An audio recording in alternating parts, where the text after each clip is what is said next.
With us now is Congressman Dave Min, a Democrat from California on the Oversight Committee. Congressman, I understand you have not yet personally had a chance to review the partially unredacted Epstein files, but plan to. What's your knowledge, though, of what Congressmen Massey and Khanna are talking about these 6 names, and what's your feeling about making them public? Thanks for having me, John. And you just had a whole segment about Canada and some bizarre threat to close down a bridge to Canada from President Trump. And let me suggest an alternative theory. What he's really trying to do right now is distract from these Epstein files, but all of us are focused like a laser beam on this. I am going in later this week, probably Thursday, maybe Friday, to review the unredacted Epstein files. And what we have seen so far from the ones I've reviewed is a lot of unnecessary redaction of names, including it looks like Donald Trump's name quite a lot. We've also seen them not redact the identities or faces of a lot of girls and young women.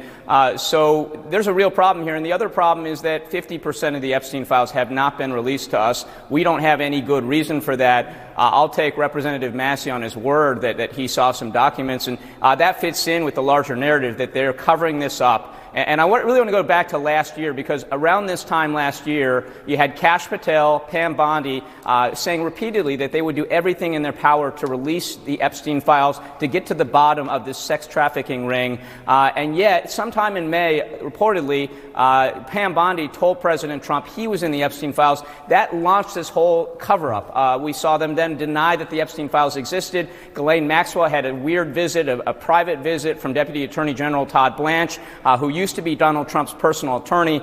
No line attorneys were present, and then a few days later, Ghislaine Maxwell got transferred to a minimum security prison. Now, we had that subpoena, that deposition earlier this week. She took the Fifth Amendment and said that she would not say anything unless she was given a full pardon by President Trump. So this all reeks of a cover-up right now, and we need to release the entire Epstein files. The DOJ needs to explain why they seem to be redacting certain names of people who are implicated in the Epstein files. Yes or no? Would you support reading those names on the House floor? If the DOJ is not willing to produce them, then I think, assuming it's illegal and there's no national security or other reasons to withhold them, absolutely. The survivors deserve justice. I don't understand why we don't have transparency right now. I don't know what the DOJ is trying to cover up. You mentioned Ghislaine Maxwell in her deposition, and I think it was just yesterday. Her lawyer said Ms. Maxwell is prepared to speak fully and honestly if granted clemency by President Trump. Only she can provide the complete account. Some may not like what they hear, but the truth matters. For example, both President Trump and President Clinton are innocent of any wrongdoing. Ms. Maxwell alone can explain why. So how do you explain her unwillingness to answer questions to you, but that statement from her lawyer basically pleading for clemency? I will just say that Ghislaine Maxwell was charged with and was going to be convicted of perjury, except she got convicted of a higher charge. Obviously, nothing she says is relevant. That is why we've been seeking the Epstein files for months and months now, because the person at the heart of this is a known liar. And the fact that she is saying, I will tell you, basically, Donald Trump, I will tell you exactly what you want to hear if you grant me a pardon, that's not a deal that I think anyone wants right now. We want to get to the bottom of this and get the truth. So Julie K. Brown, who is really the reporter who broke open the Epstein story over several years, had a story in the Miami Herald last night which recounts the former Palm Beach police chief, Michael Ryder, in a conversation with the FBI, recounting a 2006 conversation he said he had with Donald Trump. In it, this police chief says that Trump told him, "Thank goodness you're stopping him, Epstein. Everyone has known he's been doing this." Now, we should say the Department of Justice says we're not aware of any corroborating evidence that the president contacted law enforcement 20 years ago. But this report of that conversation, if that's accurate, what does that tell you? It tells me that Donald Trump was caught lying, because he said that he did not know about Epstein until like 2019. That he'd quit affiliations with Epstein at some point.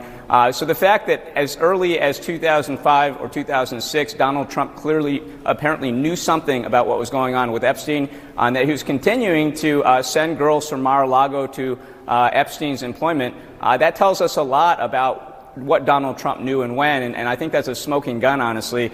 And I think the problem right now is that Americans are seeing this all happen, And they're seeing what looks like a cover-up, what looks like an attempt to rig the judicial system in favor of some of the richest and most powerful people in the world. And what we've seen so far with the 50% partial production of the Epstein files is a lot of the most famous and richest people in the world, including a lot of people in Donald Trump's orbit, Howard Lutnick, Mark Zuckerberg, Elon Musk, named over and over in the Epstein files. Donald Trump is named 13,000 times in the Epstein files. And again, they're trying to protect him at this point, it looks like. So what else is in there, and why don't we have justice? Why does it seem like the justice system is being rigged right now to protect the rich and powerful? America has a chance right now to show the world that there is one rule of law here. There's not an Epstein elite that's going to get away with, literally committing maybe murder, child rape, human trafficking, that we are going to apply the rule of law to everybody, no matter who you are in this country.